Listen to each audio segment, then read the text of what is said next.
Hello everybody, welcome back to the channel. So in today's video, we are going to be talking about the match between Barcelona and Shakhtar. Barcelona will be hosting Shakhtar, and yes, this is going to be a game that is going to be extremely important. As always, you can argue that this may be an easy game and that Shakhtar are not like at their very best state, but it is very important, my friends, to realize that this is the Champions League, that every game does count. And so we are going to be speaking about the projected starting 11 that we could place against Shakhtar. And I'm also going to be talking about what are the current updates on the injury list, right? Because we have so many players that are injured and we are on the race. We need as many players and A players back as soon as possible because we have a game in 18 hours against Shakhtar. We have another game on Saturday, which will be against Real Madrid. And so look, earlier today, it was reported that none of the injured players that we have discussed before were not in today's training session. It has also been reported, according to Alfredo Martinez, that if nothing goes wrong in the coming days, Xavi hopes he can rely on Frenkie de Jong, Rafinha, and Lewandowski against Real Madrid. Frenkie, Rafinha, and Lewandowski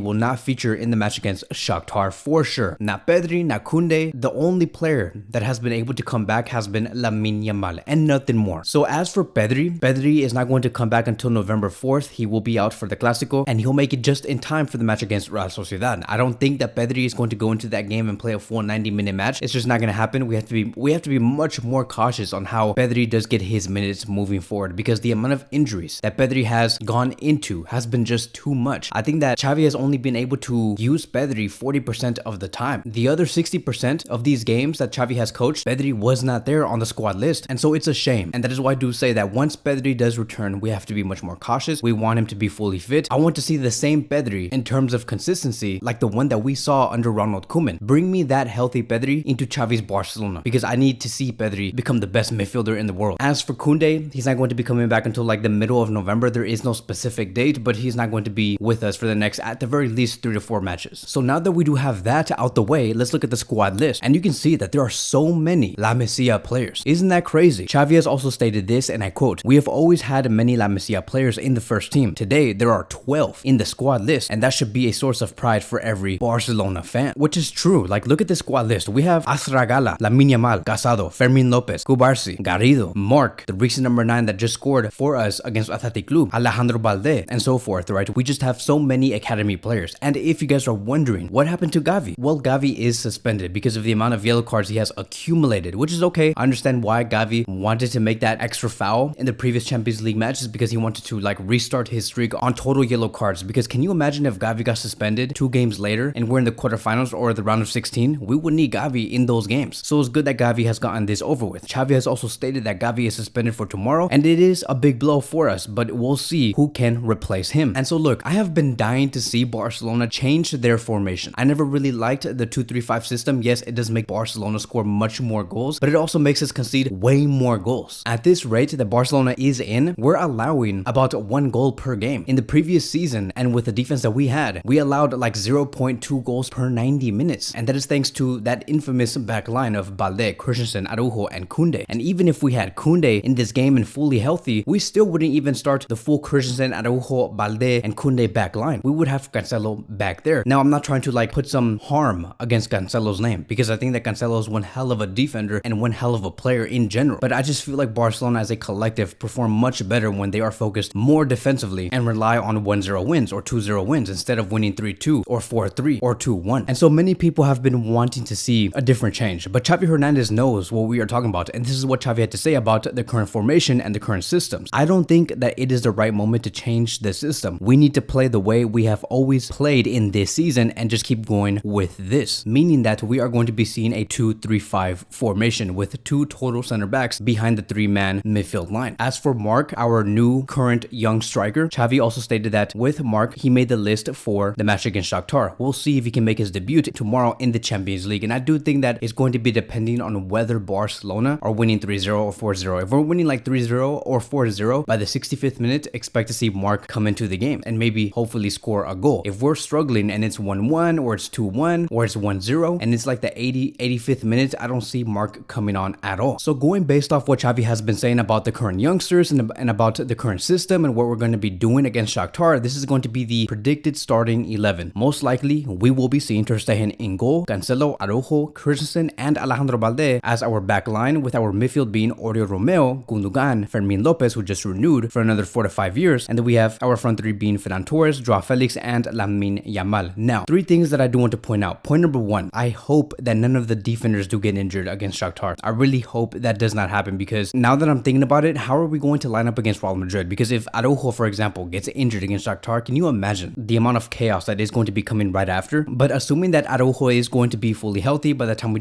do go into the Clásico, makes me wonder whether Araujo is going to be playing as a right back against Real Madrid, because we know that Xavi Hernandez likes to use Araujo in that position to defend Vinicius. But now seeing that we have Cancelo, who is our like definitive right back, are we going to be seeing Araujo as the main center back or as a right back against Real Madrid? I do assume though that we are going to be seeing a backline of Araujo as the right back, Inigo Martinez and Christensen as our center back duo, with Alejandro Balde as our left back against Real Madrid. And that is why I do say I hope that Araujo does not get injured against Shakhtar, because we're going to be needing a great defense against Real Madrid. Just look at what they did against Braga. Point number two is going to be about Gundogan being right next to Oriol Romeu. I think that is very important to have Oriol Romeu, when he does have the ball, have Gundogan right next to him and be like his partner in crime, because the way that we saw Oriol Romeu play against Athletic Club, he is not comfortable having the ball by himself and trying to drive the ball forward or trying to pass the ball, because once like a player presses Oriol Romeu, he loses the ball immediately. He's not press resistant. He's no Frenkie de Jong. He is no Gundogan, and so he's going to be needing outlets or players to pass it to, and Gundogan has to be right next to him at all costs. And the main player that should be driving the ball forward or having the ball in deep areas, it is only Gundogan. Oriol Romeu should never be an outlet for Ter Stegen to pass it to. And lastly, point number three, I want to see Joao Felix as a number 10, because when I saw that game against Athletic Club, I saw a very different Joao Felix, a Joao Felix that was great receiving the ball between the lines and creating for the players around him. As a matter of fact, not only was he creating for the players around him, but he was also very close on scoring about 2 or 3 goals. I think that Joao Felix has the capability to be a goal scoring machine, a player that is able to score 25 to 30 goals per season for FC Barcelona, if luck permits it, because the amount of times he hit the post against Athletic Club, it was like around 2 or 3 times, and then he had a goal ruled off. It was really annoying. And so I hope that Joao Felix gets the same role like what we saw against Athletic Club, and hopefully he does score goals. And in that game, he did provide 1 assist, he created 3 chances, he had 4 shots, 3 shots on target, 1 dribble completed, 2 clearances, 1 interception, 5 ball recoveries, 7 out of 14 duels won, which was the most, and he won 5 fouls, which was again the most. And so I see a Joao Felix that is very focused, very motivated, a player that has a correct attitude, which is the most important thing. And just imagine, right? You see what Joao Felix has been doing with this B team that we have. Can you imagine what Joao Felix can do when we have our A team fully assembled with Pedri, Xavi, Frenkie, Lewandowski, and Rafinha back into the starting 11? We would be seeing a much better Joao Felix, and a Joao Felix that can score many more goals and provide many more assists. But on this night against Shakhtar, he is going to be the true leader if he does play the same role. He is going to be the one in charge of driving the ball forward and leading the attack. So hopefully everything does go well. It's going to be a very entertaining game, and let's just hope for the best. That is going to be wrapping up today's video. Thank you guys so much for watching, and I will see you guys in the next one.